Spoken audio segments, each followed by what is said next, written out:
நீங்க முழங்கால் நின்று ஜெபிச்சு பாருங்களேன், உங்களை பலவானாய் மாற்றுவார். ஒரு சத்துரு உங்களை சுற்றி வர முடியாது. சத்துருவின் கோட்டைகளை தகர்த்தெறியக்கூடிய தேவன் அவர். அதை நீங்க முழங்கால் நின்று ஜெபித்து பாருங்களேன், உங்களுக்கு கண்டிப்பாக விடுதலை கிடைக்கும்.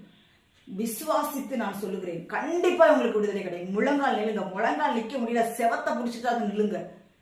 எதையாவது பிடிச்சிட்டா முழங்கால் நின்று ஜெபிச்சிருங்க. ஆண்டவர்கிட்ட ஒரு அரை மணி நேரமா, ஒரு மணி நேரம் உங்களால் எவ்வளவு முடியுமோ முழங்கால் எதையாவது தூணை பிடிச்சிட்டாங்க. நீங்க என்ன செஞ்சிருங்க, முழங்கால் முழங்கால் ஜெபித்தால் பிசாசு நடுங்குவான். அவனுக்கு முழங்கால் நின்னாலே ஆடிடுவான். நம்ம முன்னாடி ஆண்டோடைய பிள்ளையா வர்றதுக்கு முன்னாடி ஏதாவது பார்த்தா ஒரு கிட்டு கிட்டு கிட்டு கிட்டுன்னு ஆடுவோம், பார்த்துருக்கீங்களா?